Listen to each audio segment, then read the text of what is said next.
Hello. So today I want to discuss about systematic investment plan.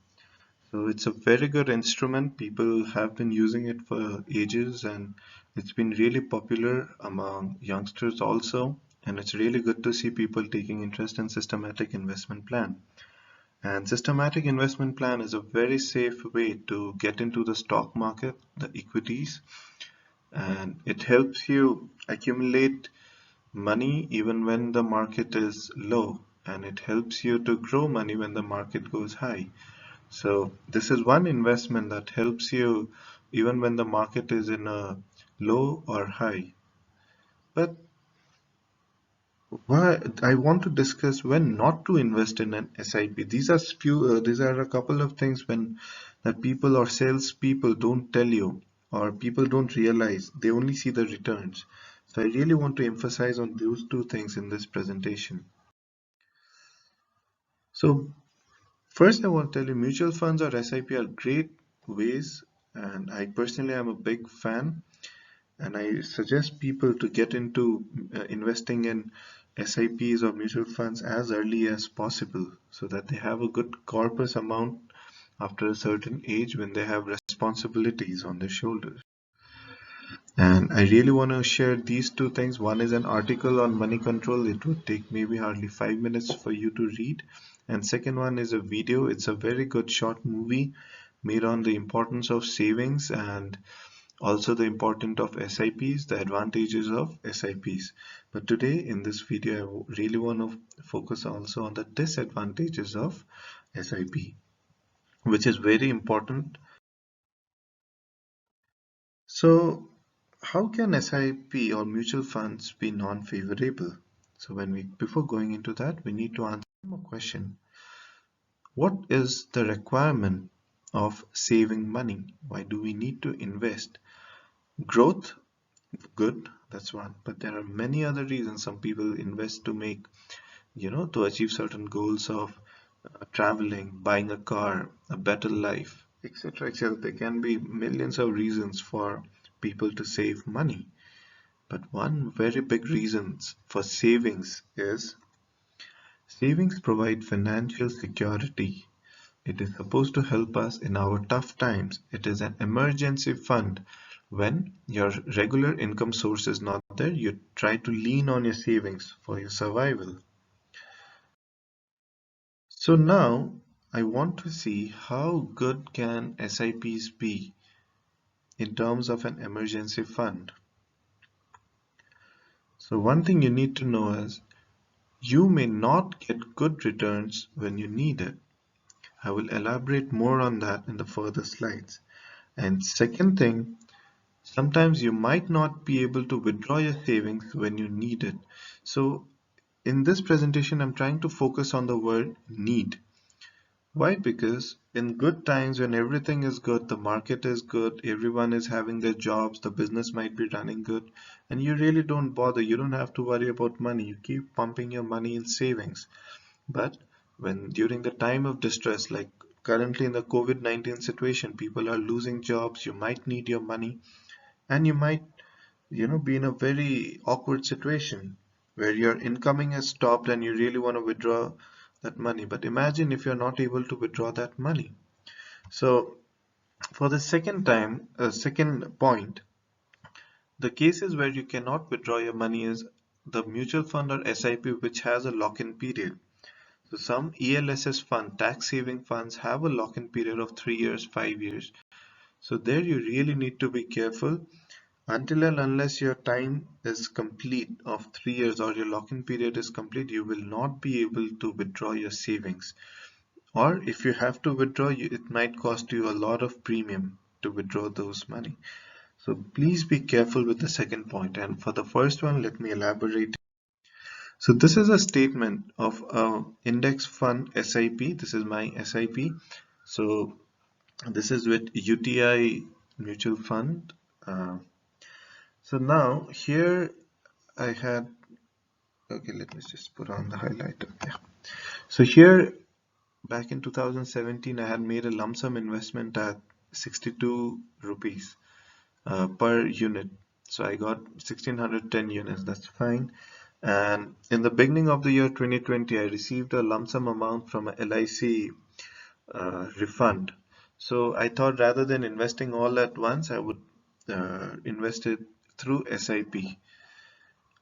Well, so yeah, things were going good. Every week I was investing 10,000 rupees, and the NAV was pretty good, up and downs, which was fine. You expect ups and downs in when you invest in SIPs. And so I was getting different units. So the most expensive one which I purchased was at 81. So I got 122 units, and the cheapest one though that I purchased was at 51. 193 units I got on that particular day. So by the end of the month, sorry, by the end, by the end, in the beginning of 4th May, I had 10,434 units with me.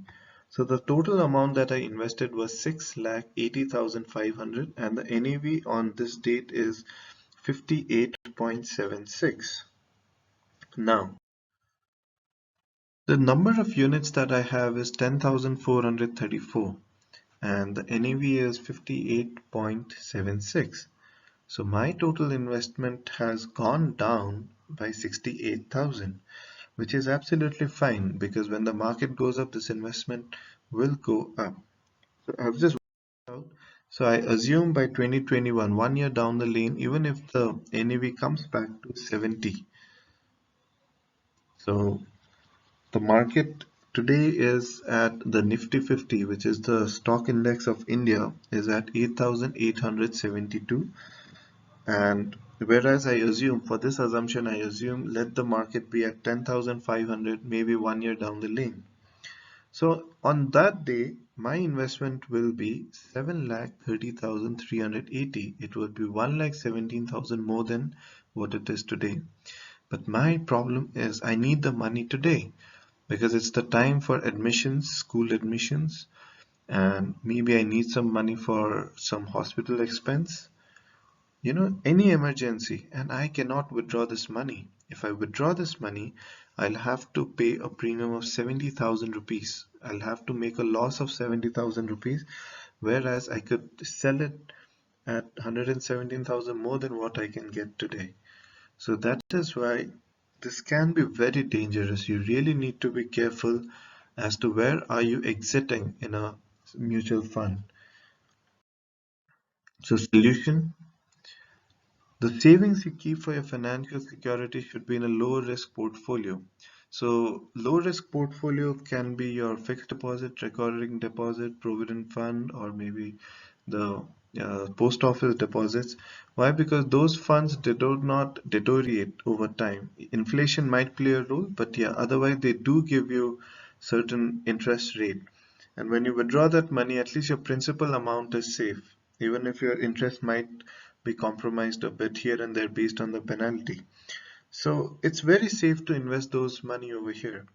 Why? Because during the time of crisis, whether it was 2018, 2017-18, there was a crash, 2008 there was a crash, 2002 there was a crash. During these crashes, people lose a lot of money, they lose jobs, and these are the times where they need the money. So you really need to be careful. And I suggest normally if you have 5,000 rupees savings every month, 2,500 you need to save it in like low risk portfolio, and the other 2,500 it's better you save it in as through SIPs in the stock markets. So the return might be low, but your money will be safe even in times of crisis. Even if the stock markets are down and if you have invested in these instruments, it would really be favorable to you. And don't invest all your money in SIPs. They say don't put all your eggs in a bowl, right? In one container. So same thing. You need to see diversification. You need to diversify your savings. So these are the things people don't realize it early. When they start, they just see people tell you, oh, when the market goes down, you'll make a lot of units, you'll buy a lot of units, and when the markets go high, you will save. But one thing you need to realize is that you will save money. I mean, you will need money in times of crisis, and that time SIPs will not support you, might not support you. So be very careful and withdraw your money. Keep withdrawing your money at good, at high times and save it in. You need to balance your savings. So, and thank you. And in the next video, I would like to tell you why did I choose index fund, and that too of UTI, not other AMC. Well, thank you. Have a good day. Happy saving. God bless you. Stay safe.